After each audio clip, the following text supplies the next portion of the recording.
John Lundgren. I'm an agroecologist and an entomologist. I worked for the USDA for around 11 years, and but more recently we really decided that that we needed a different approach. That there was a real movement going on where the farmers were leading the science, and they were doing things that the science oftentimes in spite of the current science, and I kind of viewed that as the future. So we started a nonprofit research foundation, Ecdysis Foundation, and the Blue Dasher Farm Initiative, and the mission of this is in a statement is we're trying to foster soil health and as well as conserve biodiversity while making while producing more nutritious food profitably. So within this context, everybody kind of wins. So we really think that this is a really good approach to move forward on. Specifically, what Ecdysis and Blue Dasher Farm is trying to do is we're trying to use scientific research to remove hurdles from the innovators.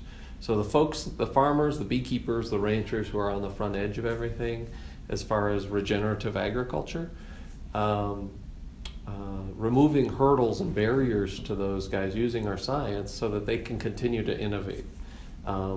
Plus, we have an education mandate, and so we're really interested in training the next generation of scientists in systems level applied agroecology, as well as the next generation of farmers and ranchers and beekeepers too. So, and then all of it, it's humbling for me to say, but as a scientist, I think it's important to realize that the data is necessary, but it's not sufficient in terms of changing behavior within society.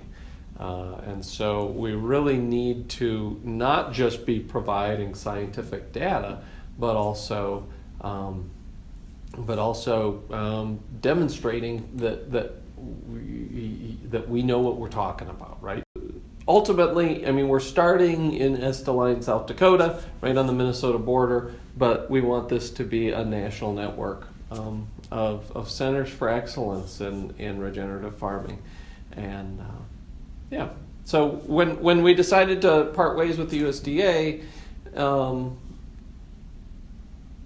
we put it out to the farmers and the beekeepers and our support network around the world, and we had the contributors through small contributions. We crowdfunded a research facility, which has never happened before. So I think that really validates the fact that there is something going on here, and that there's a real hunger and need for science and education and demonstration to try to support that. So the kind of science that we're doing within Ecdysis and Blue Dasher is really focused on systems level thinking, right? So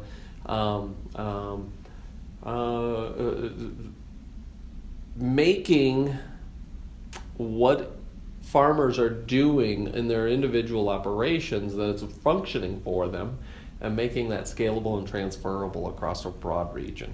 Okay, so core principles that we're really interested in investigating are first off, no-till systems. I think that this is going to be a really crucial aspect of these regenerative production systems. Number two, we always cover crops, getting living roots in the soil so that there's always a living root out there that supports the biodiversity that really helps the function. And then more diversity is better than less diversity, and that's a really key principle that we're trying to drive home. And then finally, integrating animals back into cropping systems.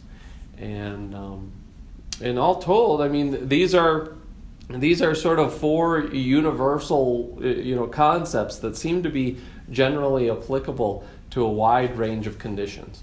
And so specific project areas that we're working on would include things like rangeland and conservation of ecosystem services of rangeland, arthropod communities, especially things like dung beetles and things like that, and trying to figure out how we can use these as a tool and value these as a tool so that we can incorporate that in the economic analysis of the system. But also within cropland, we're working quite a bit on things like cover crops and soil health principles within conventional cropping systems, as well as developing things like interseeding and options like that, so that farmers can start to implement getting that diversity into their system. We can use that data that we then generate in order to remove some of the insecurity or the a risk associated with going down a different road. And then we also have a very strong focus on honeybee and pollinator conservation, and how are we going to make life easier for managed hives. Issues that we're facing, many of these issues that we're facing on a planetary scale, from climate change to invasive species to pollution, to you name it, right? The degradation of rural communities. A lot of these things have accompanied the simplification of our food production systems. And by simplification, what I'm talking about is large monocultures, or reducing the number of crops, the crop diversity, as well as livestock diversity, siloing the individual components of a functioning ecosystem into a livestock operation, into a cropping operation, into a perennial crop situation, you know. That simplification has oftentimes occurs at the expense of biodiversity within a habitat. Now, biodiversity is life, right? It's animals, it's birds, it's insects, it's microbes, it's fungi, it's plants, very important. And that biodiversity is good, not just because we like biodiversity, it's because that biodiversity performs functions. It performs functions within natural systems. And so what ends up happening within a simplified system is as we remove a lot of the diversity from our food production systems, we have to replace the functions that diversity used to provide to us.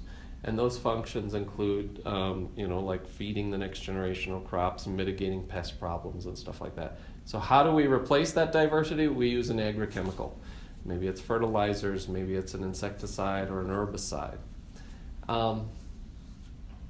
And there's problems with that, right? I think that throughout history, whenever we've tried to replace Mother Nature with technology, Mother Nature turns around and kicks us in the crotch. Maybe not right away, but I think that over time we see that the complexity of the natural world is not perfectly replaceable with a technology. The central premise behind pest management is a good example, for just as one example, right? But pest management, we tend to put our blinders on, and we try to, because we prefer to have simple and controllable, manageable systems. When we're dealing with something like a pest, for example, we have a very pest-centric mentality, right? You study the pest, and you study maybe a couple of natural enemies that eat that pest, but we ignore the grand diversity that exists within even the most highly managed system. That has come at an expense. I mean, we end up having a reactive mentality rather than a proactive mentality as a result of this very understandable but also innate almost approach to managing our food production systems. So by ignoring within, say, a corn system, by focusing on 2, 3, 4 different species of pests, we ignore the fact that there's another 378 species that we found just in South Dakota cornfields. and the intricate complexities of all of the interactions within that system. So we've been using things like social network theory in order to try to understand the complex interactions within a biological community in situ, like right out in an actual cornfield. And what it's showing is clearly and consistently that diversity and practices that foster diversity within our food production system is associated with fewer pests, with less of a pest problem. Okay, that's important. That's a critical shift in thinking, because now what we have is an opportunity to redesign our food production systems, be it a cornfield or a rangeland or what have you, right? In order to foster diversity, and that diversity then replaces the costly inputs that we end up having to put in to maintain a more simplified system. This is true in many of the different systems that we've studied. So I've gone back through my old data sets where we've started to look at bioinventories in a range of different crops, and we examine these complex communities and look at this. I mean, in cornfields, in soybeans using granivory, in dung pats and maggot control, in organic systems. We see where they're growing a range of different crops, but fruits, vegetables, cash grains, things like this. And we see this consistent coupling of function to diversity. And so we really, we can take advantage of that, right? And that's really the central premise behind regenerative systems, is that we're restoring that diversity back into our food production system because it does things. So at the end of the day, there's two really integral considerations when making a decision within your food production, and that is increasing diversity and reducing disturbance.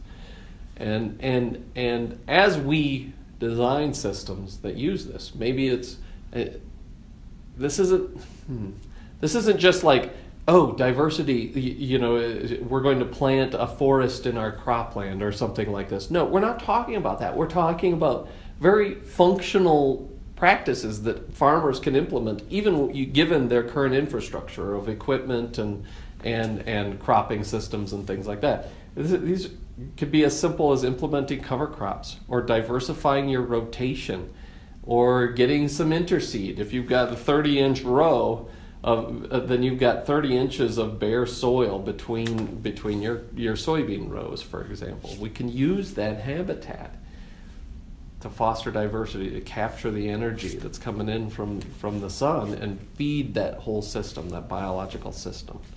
The farmers that are using these practices, be they diversifying their operations, stacking enterprises into a single operation, we're finding, as we study these systems, and on actual farms, this isn't on a research farm, this is on actual operating farms where the farmers are defining what that system is, we're finding that the same rules don't apply anymore.